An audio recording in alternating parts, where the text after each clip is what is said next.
It says public servants, civilian and military, of Amazonian origin are discharged of the duty of allegiance and obedience and loyalty with they owed to the Republic of Cameroon and Paul Biya. This is all the civil servants, all the military, all the gendarmes, all the police who come from Amazonia are not to obey Paul Biya again or the Republic of Cameroon. Could there be anything much more treasonable? No. Right. Now that was part of the court order. Okay. And then they were now to be answerable to the Republic of Amazonia and its head of state, Fon Fangum Gorji Dinka. Now, here this thing was published. When you take into in the light of the fact that I only asked Paul Biya to implement his own law, they took me to military tribunal and asked for me to be sentenced to death by a firing squad for high treason. Here is a publication calling on about say 29% of the army not to owe any allegiance to Paul Biya, the police not to owe the allegiance to Paul Biya, the gendarmes not to owe any allegiance to Paul Biya, and nobody has touched the publisher of this. Why? Because it happens to be a court judgment, and whatever comes out of court is privilege. It is totally immune from civil or criminal proceedings. So when I have some of these nitwits who Paul Biya seems to be hanging around here, nobody in Yaoundé has challenged this. Not one man has challenged this. It is the Rakstag who call themselves SCNC and so on say, that is not a good judgment. That's not a good judgment. If it was not a good judgment, why is it in the newspapers? In fact, that is the judgment which has given us the best mandate. Enforcement of this judgment is what we are now going to proceed to get international community to enforce, along with all the other legal parameters we've secured. This now backs up what the military tribunal said. So this was a fantastic thing we got, and it was a matter, they didn't know, they thought they were going to come now and start pushing them. They didn't know what we were doing. God was enabling us to assemble our legal arsenal to the point where when we present this to people whom we want to help, they will see a very, very big cover, legal cover for any intervention. I would like to point out to the fact that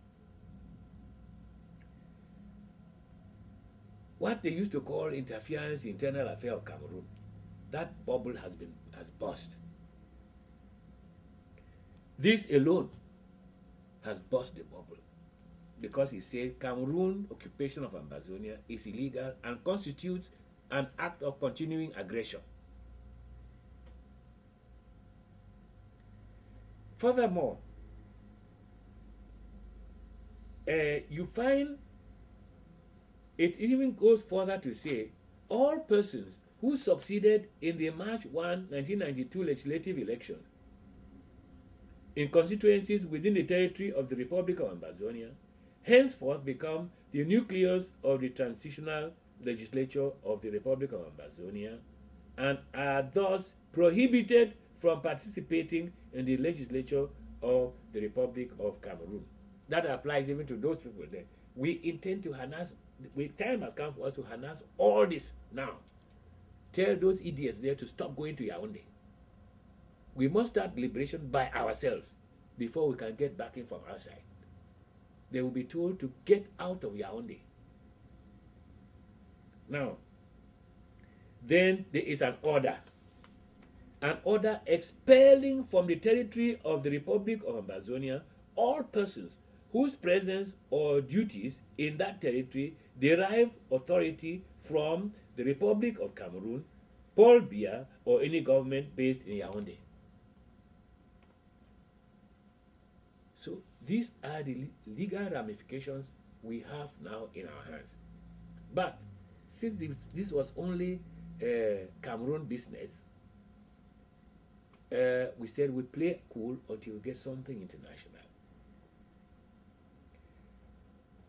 Under Napoleonic Code, civil procedure, in which is operative in Cameroon, when the forces of law and order are frustrated from carrying out a judgment of the court, it is the right of the population to use any means possible to enforce that judgment.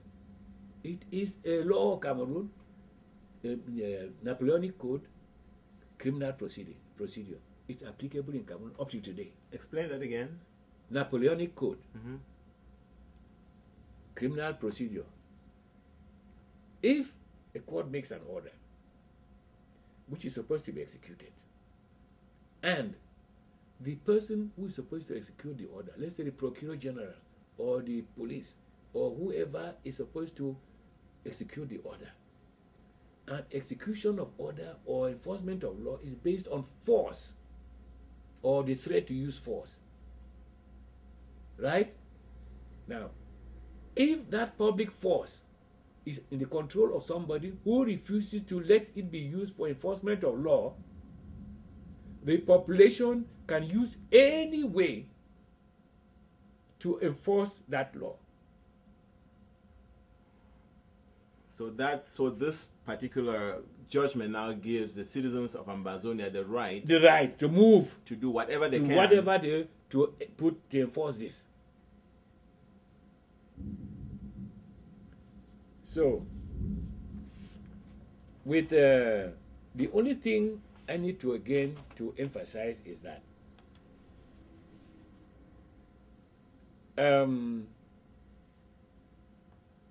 we knew many people in Cameroon took this thing just for fun.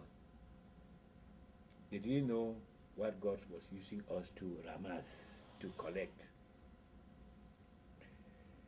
This was 1993. That same 1993, this thing emboldened our people to call the AAC. That the first time they went and met. But the AAC was hijacked by Yaoundé agents. The AAC was hijacked by Yaoundé agents. They were supposed to take this judgment and say, we want this judgment implemented. But it was hijacked by agents of Yaoundé, and nobody took any notice of this. On the contrary, they started attacking it. A thing which is in their favor, in our people's favor, they were attacking it. Who were those people serving? Serving our people? Of course not. They were serving their own bellies. So, these people in 1995, SCNC, they junketed and came across here. They are going to take independence from United Nations. I said, but these people must be joking. How do they take independence from United Nations? When they got to London, there was a rule that nobody in the delegation should see me. But then, Ekotang, Elad, and Muso broke through. They said, but how? This is somebody we are used to. How can we come here? Because, unfortunately, I knew where they were. I went to visit them. And I came to realize that there was such a problem about me from Fossum. Ambassador Fossum, when he saw me, said, look at the man. We are hoping to help us to go to United Nations. Young man said, Fossum, what are you talking about? Shut up. Fossum immediately backed off. I realized there was something in the game.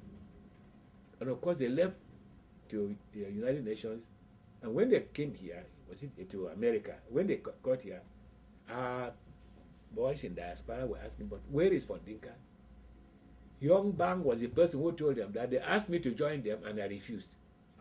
These are a type of lies of character assassination they always meet on me. Young Bang said, I refused to join them, whereas he didn't want anybody. Foncha had told them that he was going to participate in this exercise, provided Dinka has no hand in it. They needed Foncha very badly. Can you imagine? And they made a disgrace of themselves because they come and introduce this man. This was first vice president of Cameroon, 1961. It is 1995. 35 years after that, they were now coming to complain about what he should have complained about in 1961. And now that they had sent him, used, misused, ill-used, and abused him totally and left him rotting in Quen, that was when he became relevant. Muna too was in the thing. They came, of course they got nothing. But what annoys me is that they got back home and were so unconscionable to fool our people that they had brought back independence. Our people went out in the street dancing, oh, independence has come, independence has come. Till daybreak. What did they bring? They brought a flag. A UN flag they bought, which you and I can buy from any kiosk. Say, this is independence. How can people be so unconscionable? Up till now, no SCNC man has apologized to our people for that. For them, they fooled the people. They had collected money for this whole exercise and fooled them that they had brought independence. Where is the independence? Because the bubble burst before long. What happened at the UN, do you know? What happened at the UN? Who did they see at the UN? They used Ambassador Fossum, who had a passport of an ambassador. Otherwise, they wouldn't have got admission anywhere. Fossum will come and fill forms, ambassador of Cameroon. They will open. They come in, but they are now talking. They are now asking the people, asking the ambassador, want you to help get your government to back us in the fact that we want Cameroon, we want to end Cameroon occupation of southern Cameroon. Cameroon should end occupation of southern Cameroon. Say yes. Then they start trying to go into history. The ambassador, I met one of them, he told me, I saw your people here. I was happy when they got out of my office. How can anybody come and ask me to tell my country that they should come, my country should back southern Cameroon, breaking out of Cameroon? What, are they crazy? You see, it's because of this, their fixation. If they call Ambazonia, it means, oh, they have accepted what Dinka has said. But then they go and make a fool of themselves. Ambazonia is not Dinka. It is the name of a country. Ambazon, simple elementary geography. Geopolitics tells you that place is called Ambazonia. It's not a matter of Dinka's, a figment of Dinka's imagination. But because they are liars, the children of the devil. The Bible says those who are liars, the children of the devil, the murderer, they would not see the truth and pursue it. But where are they now? What did they bring back? Fool our people. Until now, they're still calling around SCNC. SCNC. What are they, SCNC? These are the people who created problems in 1997 Eastertide.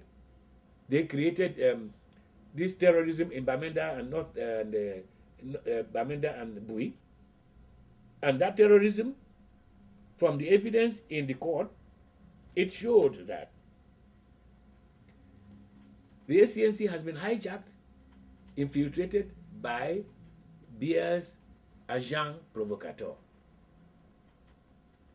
And when they did, because they went to burn a house, they made sure they removed the government vehicle that was near the house and pushed it outside, and then set the house on fire. Unfortunately, the person they wanted to kill, God preserved that man, and the man told the story. Why would people who are attacking a government come and meet a government vehicle and make sure they take it out of danger? Were they for the government? I mean, attacking the government? Of course, they were agents of the government. What disturbs me about the whole of this thing is that the thing went around as as it has turned the SCNC into a terrorist group. They were genuine people. There are still some genuine people in SCNC, but it has been overtaken by a terrorist group. And as I remember, I was in London when Padin Bawa came to live with me. He brought me documents of internet, which were giving an account of what was happening in Bamenda. The person who was spokesman for this SCNC in America here was one Shemlon. And I said, you mean to say the people have such a network that there are people out here? Now, I have been here. I've been here a couple of times. The last time I came here, I met Shemlon for the first time. Shemlon led a delegation to come and meet me to tell me that what they had agreed in Adamstown, I should ignore it. I said, but why are you addressing me away from the other people? Let us go to the meeting which people are waiting for me, and we discuss the matter there. I don't know what people did in Adamstown. I wasn't there. So we left. As we were going together, they vanished into thin air. Until we finish the meeting, up to today, the only thing I see is internet. Attack on Dinka. Attack on Dinka. That is the type of terrorist agent who claim to be the spokesman for those terrorists in Jakiri. What are they attacking about you? What is the attack?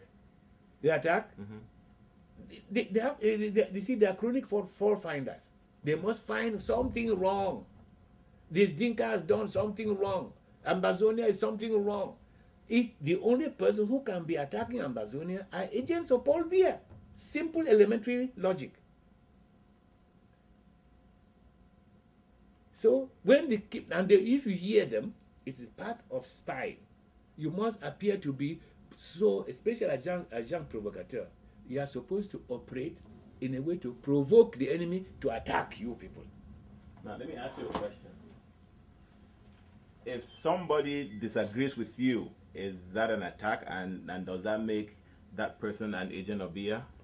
Disagreement is a totally different thing. When you are disagreeing on a point. This man, first of all, started attacking me. He said, first, that I was one of the people who carried us into La République. Even though he knew and got to know later on that 64 is when I went back home. By that time, there was already unification in 61. Yeah? Okay. Why was he raising that? In order to discredit me. To discredit me. What did I do to him which he wanted to discredit? Next one, he said, oh, the man is in a church which is killing people and so on. Why? To discredit me. We have a message out there. Take that message and proceed with it and leave the individual. But he prefers to go for the person. In fact, that man has convinced me that our case is so solid that a top intellectual like him cannot find a place to punch it. He has to go for the person. I'm so happy for, you see, I told him when he came, when I met him, I said, I'm very happy about your activities. I said, first, there are very many things you have accused me personally. I told him in his face. I named them. But they only convinced me that an intellectual like you with a PhD has found nothing to attack in what we stand for. So you are now attacking the person. It vindicates our story. Our case is so solid that you can find nothing to attack there. For example, he is one man who keeps insisting that this thing, which Cameroon could not even touch because it is a public document, it is a judgment of the court, he has never been to a law school, says that, oh, it's invalid. Shame on. Or which is the one that he has got, which is valid? Nothing. That's one thing Shemnon has done. Nothing. He's there to damage whatever Ambazonia is doing. So it is clear and easy that this man has a negative approach to this matter. That's why I call their clique saboteurs and Confucianist negative clique. SCNC. Let me ask you. Let me go back to one of the things that you say he accuses you of. Is it an honest or an legitimate accusation to say that because somebody contributed to, let's use to the creation of, or contributed to the union between Southern Cameroon and La République, that person cannot see the light at some point and say this was wrong? Is it? I guess the question is it legitimate for someone to hold you for your activities now because you were part of the 1960 politics as far as joining La République? First of all, I was never part of it. Let's assume. Why is that man not attacking Foncha? Why is Shemno not attacking Foncha? It is Dinka, a student, because I happen to have been in the United Nations, that we are suggesting that students had a better role and had a better influence on determining the course of events in our country as a student than the members of parliament and prime minister. Have you seen that type of warped thinking? That type of mind is the mind of a man who is a little bit unstable. That is a student who changed the course of history when the prime minister and the government of Cameroon is there. A student is the one who turn it around. You see how people can expose their own stupidity. All right. Even when Foncha was the one who did it, there's nothing wrong with Foncha turning around and saying, we did something wrong, which they did in 1995. Instead of you embracing these people and saying, all right, thank God you are now realized your error, we are going to work together. Now, he has never taken those people on. Dinka is his target. And that is the biggest target Paul Biya has. Paul Biya fears nobody in Cameroon other than Dinka. So people like that are serving Paul Biya. Because I stand for the truth, nothing else. They feel if they kill me, the truth will disappear. It will never disappear. Our young men will take it up. Now, let me ask you, I know one of the things that he accuses you of is the fact that you made yourself president. Can you address that? That you were not elected president and you're not the president and all of that. How do you justify Fon Gorji Dinka as the president of Ambazonia when there's not been an election, there's no, the people of Ambazonia have not had an opportunity to say, be our president? How do you now assume to be their president? I'm only going to answer that because you are bringing it out for people to understand it. First, who elected Kabila? Has Kabila been elected? No. If they killed his father, the one they are putting now, is it the election? No. Why is none of these people not challenge that?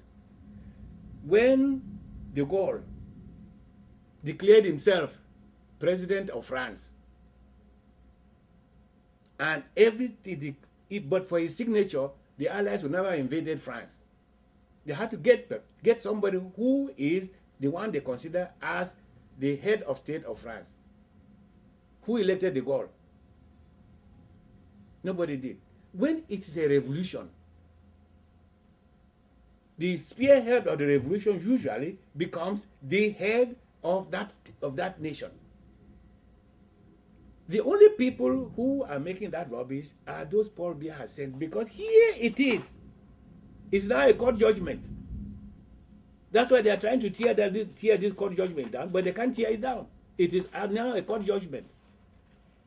And I've asked them, any of you wants to be that head of state, come. But they're such cowards, none of them will put their heads on the line. Now, there was also a situation in Nigeria where there was also a court judgment. Can you address that? Which court judgment? In Abuja. There was. Oh, yes. Scapo and Abuja. Yes. That, first of all, there was no case between Scapo and Cameroon or Nigeria.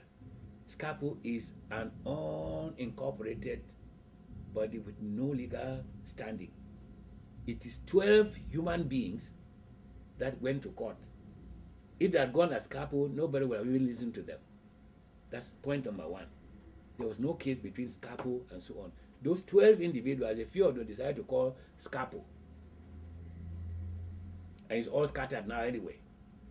But they went to Abuja and they started a superb job.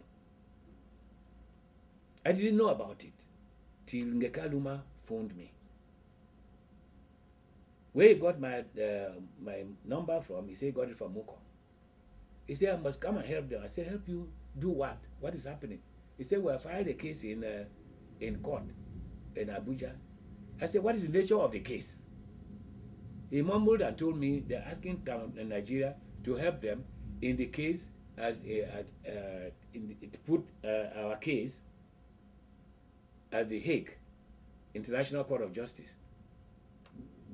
I said, that would be fine. But since I don't know the details, how am I supposed to help? However, I'm going to instruct the Honorary Consul General of Ambazonia. We have one in Nigeria, recognized by the Nigerian government, to get our archives, get a lawyer to supply you some of the documents which we consider will be vital for getting whatever you want. So we did. I instructed the gentleman. He flew to Abuja, instructed a lawyer there, and supplied all these documents, which they gave them, which they were to file for them. These same people who said I should help them now turn around and say, oh, Dinka wants to hijack our case. You see that mentality of inferiority complex. They asked me to help. I sent them documentation. They say, oh, this man wants to take our thing. Liberation of a country is their thing. See that our mentality? However, when I first read the first order of that woman, that judge, I said, yes, something is going to come out of it. When she was adjourning the case, because they had said, oh, these people have no local standard, they have no so and so, the woman ruled that they have a right to file this action. And what they had applied for was solid. But what they came with, when they you see, they took it and went to the Hague. The lawyer they took along could not be allowed to enter Holland. Was he a Nigerian lawyer? He's a Nigerian lawyer. Okay. And we thought that why did they need a lawyer? The lawyers themselves. Who? Most of the 12. Who are the lawyers themselves? Gumne is a lawyer. I don't know. Gumne is not a lawyer. Nangam, you know Nangam, no? Yes. Nangam is a teacher. There was no lawyer. The only lawyer who was among them was Mukwelengo. He's dead now. That was the only lawyer among them. Okay. So they needed to hire a Nigerian lawyer? They hired a Nigerian lawyer. Okay. And the impression I had from rumor was that they were being helped by Asorok. That's the presidency of Nigeria. Yes. That's the impression I had from them. So I knew they may have given them a lawyer. And this man kept posing as a lawyer who had been supplied by the government until they got to the airport in Amsterdam. They said, no, you can't enter. Now, if this person was a Nigerian government agent, they would have given him a diplomatic passport or something to get in there. So this man had to go back, ostensibly, according to them, to go and get the situation regularized. That's what forced these people, Dangam and Gumne, to come to London. Then they phoned me. I said, where are you phoning from? They said, we're in London. I said, what happened to the case? Till they told me the story, they wanted to go and deposit the case. And they have run into trouble because this lawyer could not get entry. I can go in and out of Holland, have a free passport to go take me anywhere. So I rushed there. I met them to see what, if I saw it, I would have gone, because I was in daily contact with the Nigerian legal team, which was then in The Hague. I would have carried it to them. In fact, I had phoned one of them, thanking them for what was happening in Abuja, and they were waiting for it. So I saw in this thing absolutely nonsense. You mean the judgment? The judgment. What happened was, their own lawyer, whether he was bought or I don't know, joined the Nigerian lawyer, and they came with a compromise that they had agreed on. That it was more or less to ask Nigeria to raise the case, make a case against Cameroon because of southern Cameroon. And I said, my goodness. Are you saying it was not a court judgment? No, I'm not saying it's not a court judgment. What happened was that what they forced, because when two lawyers on opposite side have agreed on what the judgment should be, the judge cannot go behind it. The judge has to put that down. Okay. And what came out was absolute nonsense. I asked them, I said, what am I going to take to these people? The head of the Nigerian team, Kinjede, I know him very well. What are they going to use here? Then what was in there that was, what should have been in there? What should have been in there to state what we told, what my people, what I had got my people in Abuja to tell them was this: get Nigeria to file two documents. One, challenging the local standard of Cameroon in Bakassi, and put out the plebiscite to show that the Bakassi, the plebiscite entitled Cameroon to be in a confederacy with the Republic of Cameroon, and that to be in a confederacy with Ambazonia, and that by jumping and coming right to Bakassi, they were more aggressors than Nigeria having taken a few square inches of Bakassi.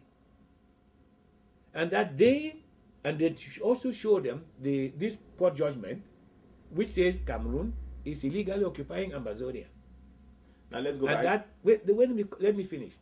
If they show them that, and they insist that Cameroon is an aggressor, has no local standard before this court, it's just like somebody, a trespasser in piece of land, is suing another trespasser. They say, well, show us your title. You have no title, you cannot chase this other one away. They would have got the case struck out. Cameroon case would have been struck out. And Ambazonia would have been free ipso facto. Because it would have proved that Cameroon has no right to have even occupied Ambazonia up to Bakassi. And so they have no right to challenge Nigeria occupying a few square meters of the Bakassi Peninsula. That was why we asked them, they should make sure Nigeria, that court judgment compels Nigeria to file these documents. They rejected it, got this compromise, and came. I asked Ndangam, I said, none of you is a lawyer, so you wouldn't probably understand this. I said, I read it to them. Is there anything here which compels Nigeria to do anything? He said, no. The judgment was unenforceable even against Nigeria, let alone getting Nigeria to do something. That's why it has remained high and dry. Nothing has happened to it. Just clarify one thing for me. So you're saying that even the plebiscite did not extend the boundaries of La République du Cameroun to have a maritime boundary with Nigeria? But that's what I started all this long showing you about this plebiscite. I told you that independent country, we only cooperate in 8 matters. So how can La République come to our country? Even the federal could not even take part of our land. Look at the European Union. Is there anybody interfering with land of the Belgians or the smallest one is Liechtenstein, 20,000 people. Has anybody got there say the EU wants to occupy part of your country? Each one is independent, but they are cooperating. This is what we were to be with Cameroon. Now let me ask you this: is this thing of a confederation something you are now deducting from the documents? Okay. It was not said this is going to be... No, it's a deduction from the document. The legal setting is that as long as each person is independent, the other one is independent, the union is a confederacy. A confederacy under political science means a league of nations. Two nations creating a league between themselves. Okay. Now, so the Abuja does not have is so the Abuja case is not the same as the Bamenda. No. In fact, I've waited for them to use it. Let us see.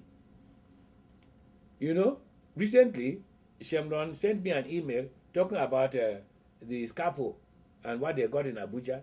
Why have they not used it? Am I the one to use it for them? Okay, but move forward to since the HCB, what and you talked about seeking an international mandate. Right. Yes. Now, as I said, in fact, what we have up to now, we have seven areas which each of which constitute a mandate. Number one is the United Nations Resolution 1608, which calls for the implementation of the plebiscite result immediately. That is mandate number one. Implementation of that thing means getting Cameroon out, because Cameroon is there to prevent implementation. Cameroon is occupying Ambazonia to prevent 1608 being implemented. That was the purpose of Britain bringing Cameroon there, to make sure it becomes you cannot implement it when there are not two independent countries. What does 1608 say again? 1608 says implement the here it is.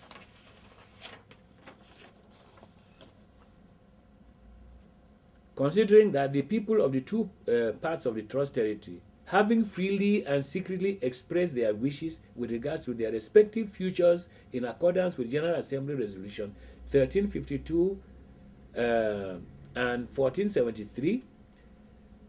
1352 was the UN resolution for a plebiscite in southern Cameroon, and 1473 was for a plebiscite in northern Cameroon. Okay. Right. The decisions made by them through democratic process under supervision of the United Nations should be immediately implemented. That is an international mandate. And according to the two alternatives, that implementation means those 8 items. Items only. So implementation means recognizing the two countries as sovereign and independent, mutually equal, and creating a structure where they are accountable each to the central structure for the 8 matters listed there. A question for you: what is the responsibility of the UN to see that was implemented?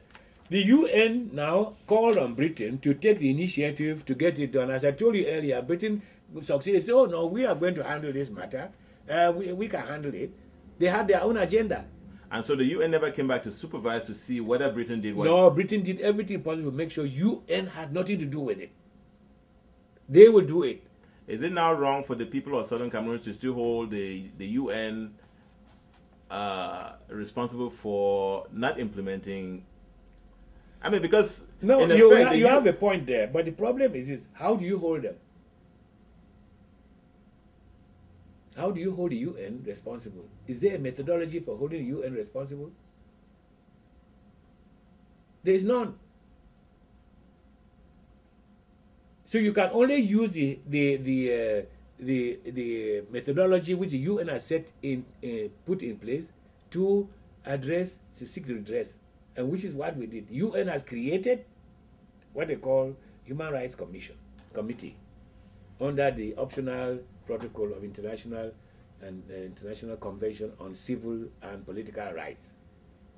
Now, you can now approach that organ and tell them, because Cameroon has imposed its nationality on Ambazonians, it has deprived Ambazonians of the right to their nationality. And it has deprived them of the right of self-determination. These are all rights guaranteed under the ICCPR, International Covenant on Civil and Political Rights.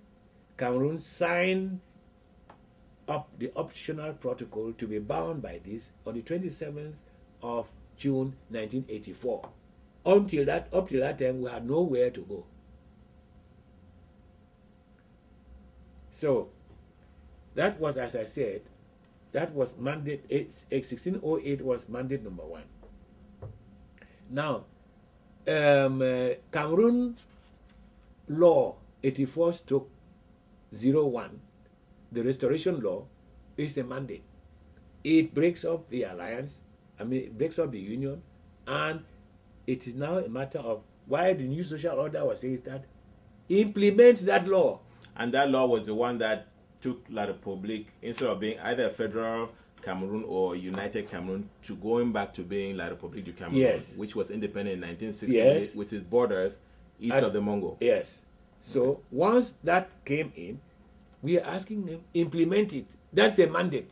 Number 2, implement 84/01. The next one was implement the military tribunal ruling that my call that Paul Biya should go to the east of the Mongo is legitimate. That is mandate number 3. Then HCB 2892, the High Court judgment which is here, is mandate number 4. Before you go forward, you said something about that particular judgment no longer in the court papers in Bamenda. Yes. What happened was that when I was told from down there, I'm not in Cameroon, when they told that once this thing was published in 1993, French ambassador read this. I said, but if this is what has happened, and there is there's a move to implement it, you don't expect France to back you against, to defy a court order. It's not just done in France. Even the president of France cannot defy a court order. So go and find one way of getting that thing nullified. Paul Biya then gets the court to issue hearing notices to release the case, put the case back on the list for hearing. Issue hearing notices. In 83, a case that was done since 92. In 93, a case that was done since 92. What year did they issue the notice? 93. Okay. And when was that case won? 92. Okay. So, they tipped Beringui that there was a hearing notice coming, and Beringui took to the woods, made sure he was not served. And that was the only person they could serve. They couldn't come to Nigeria to serve me. So the writ expired. And in any case, when they had written us a certain letter earlier, because they had issued a hearing notice for the 30th of June 1992. Then they issued another one for the 11th of July 1992. We were bound to write and tell them, look, the time given for Cameroon and President Biya to file a counter had elapsed. And the case was now, the orders were now absolute. The case, the court is functus officio, meaning that it's a legal jargon to show that once a court has been seized with a case, and once it has finished that case, that court cannot sit on it again. That court is functus officio. The High Court of Bamenda is called functus officio. You can only go on appeal. Now, to go on appeal 1 year after, it's time bad. Let me ask you something. Why did Ambazonia not take that opportunity to go and expose some of what could have been exposed in a court like the I'm assuming that La Republique was coming to actually just fight this thing in court now. Fight. They were not coming to fight it. They were coming to tell a judge to throw it out. Okay, so you did not all see. they wanted was to get a judge. That's why we framed it in a way that a judge will not touch his finger there until they come to court. Okay, so you did not see it as an opportunity for Ambazonia to go and put his case to the public and be published abroad, like you said. Which case to the public again? No, I'm saying when La Republique was trying to reopen it. Yes. Why did Ambazonia not see it as an opportunity to now go in court and say yes? You don't go to court and do a case when the law says it is functus officio. Okay. You don't sit down and come 1 year after that you want to fight a case. No, I mean, instead of taking off to the woods, why didn't he wait and say, yeah, let's go to court and judge it, and I will show you that you are occupying our land illegally? So the court has already passed a judgment. Why should he go to court and do that again? So it was not to his advantage to do that. What advantage was he going to get that? When first of all they are going to come there, they would have already told the judge to just throw it out. Okay. We may not even be allowed to talk. They would just say, "Oh, this case is not within our jurisdiction. We throw it out." That is it. Okay. Why were you giving yourself to go there and be a party to that type of fake exercise? Okay.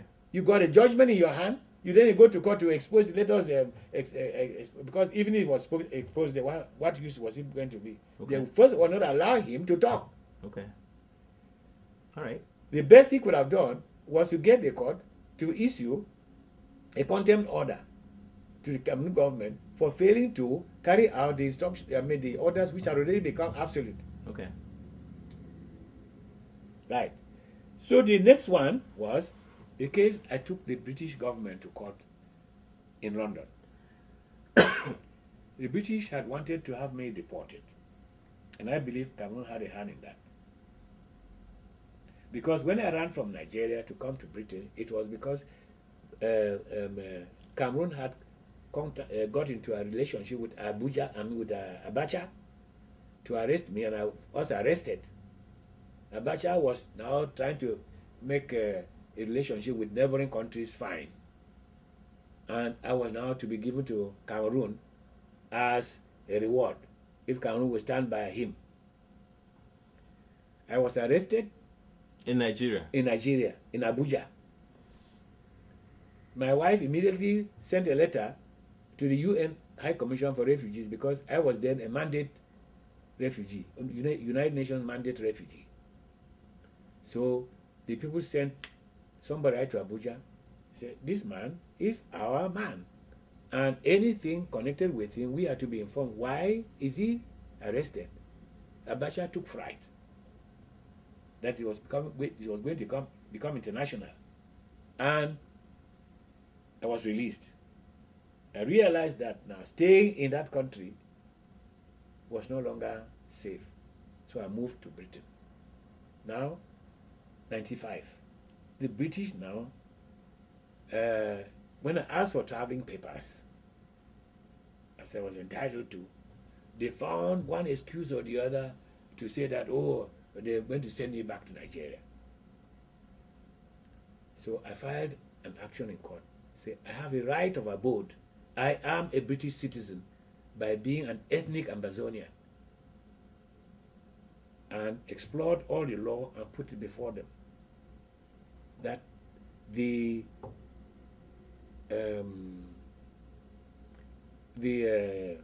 trusteeship agreement, Article 5.1, says that Britain shall rule Ambazonia as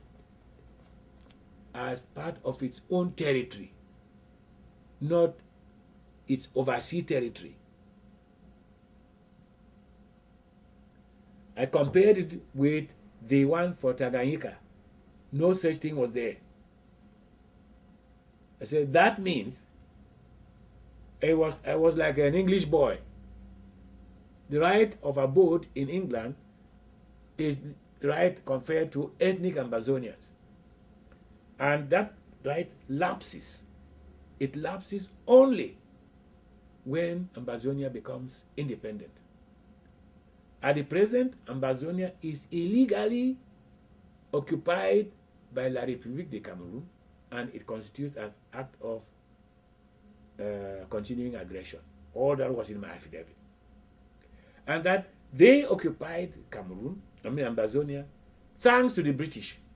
They organized these people to occupy our country, so they are now surrogates of British imperialism. Until we are free, then can the British citizenship lapse.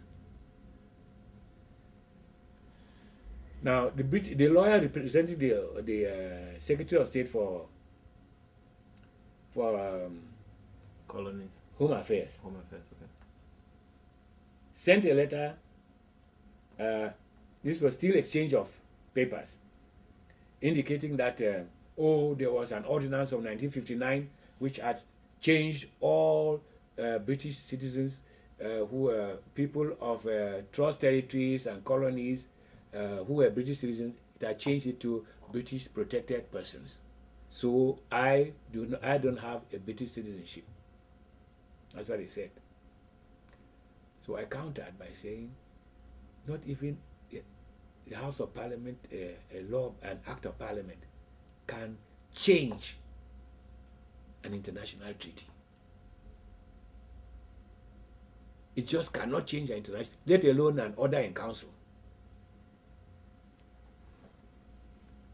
So let me have my traveling papers, or let's go in there. They realize now that it meant the 5 million Ambazonians who have there are British citizens. And if this case was publicized, it would open the floodgates for everybody to claim to come into London. So they say, all right, withdraw this case and we'll give you your papers to travel. I said, give me the papers first. So they fixed the papers and gave me. I preferred the Geneva Convention papers, because my family was in Nigeria. If I had taken a British passport, I would pay about £40 before getting a visa to enter Nigeria. Right?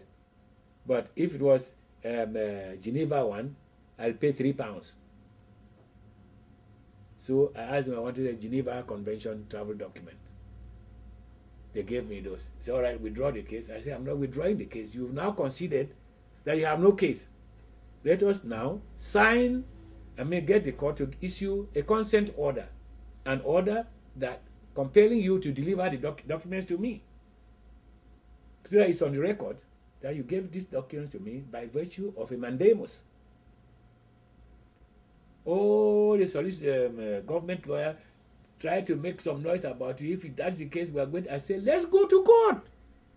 Let's go to the open court and argue this matter. Their backs were, they were right on the floor. They didn't know how to expose this matter and save themselves from 5 million niggers coming to claim for Ambazonia, coming to claim a British citizenship. So they say, all right, how do you want the judgment framed? So I say, I'll frame it for you. I frame the judgment, send it to the government lawyer. He signed, because when it's a consent order, the parties must sign. So they signed, sent it to me, I signed, and then delivered it in court. It was now entered as a judgment of the court. So does that now make Britain again?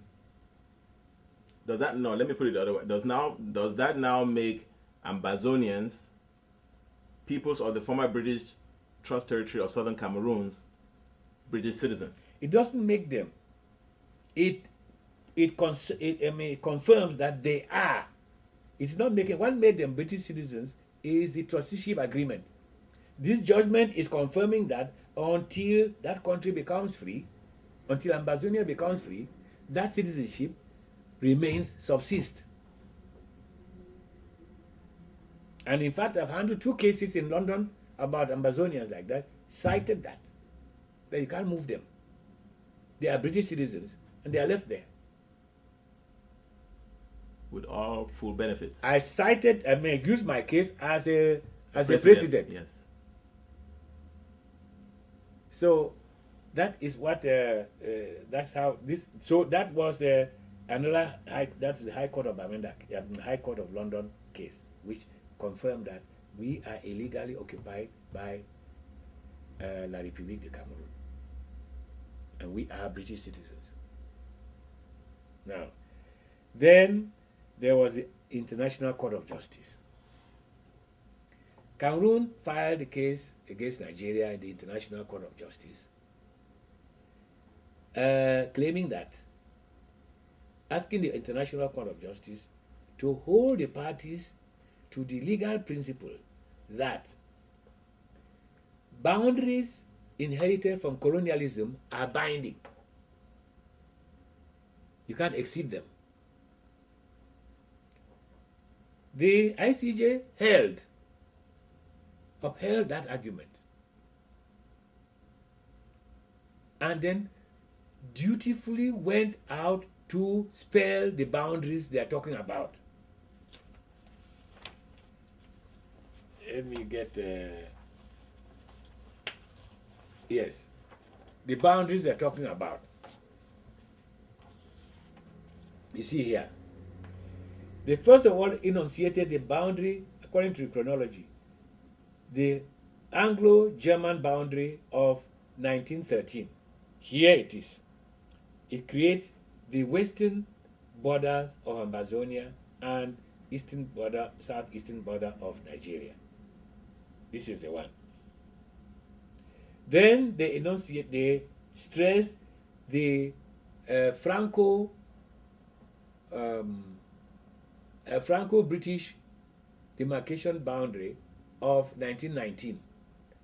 This is the one, right from Chad to the sea. This is the one. That is the Mongo boundary. And that's the one that created southern Cameroons, northern Cameroons, and the Cameroons under British control. In Cameroon under French control.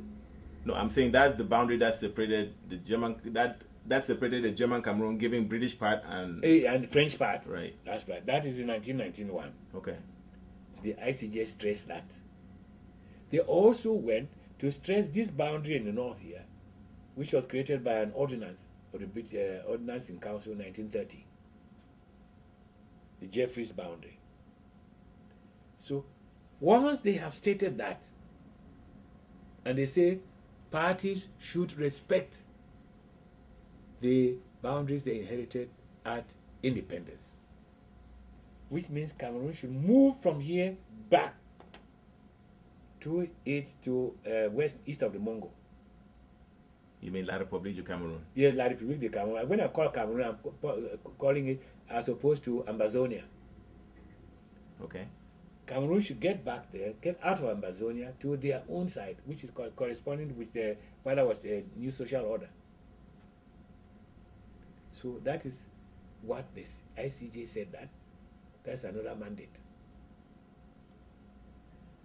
Then the seventh one happens to be the United Nations Human Rights Committee. When this judgment came, the ICJ judgment came, I said, here we are. Paul Biya was able to keep Ambazonia out of the ICJ, but here there is a forum. How did he do that? Because we are not a state. Ambazonia is not recognized at the United Nations. So the ICJ, or International Court of Justice, is only between state and state. So when we filed our interpleader, they used that to say we are not a state, so we cannot be heard. But then there's another forum, the Human Rights Committee. A state as and an individual have the same equality. So we filed this claim accusing Cameroon of illegally occupying our country, Ambazonia, and therefore imposing Ambazonian nationality on us, imposing Cameroonian nationality on Ambazonians, and depriving Ambazonians of the right to nationality and the right of self-determination. We made claims about we therefore asked for relief. Relief was involved also compensation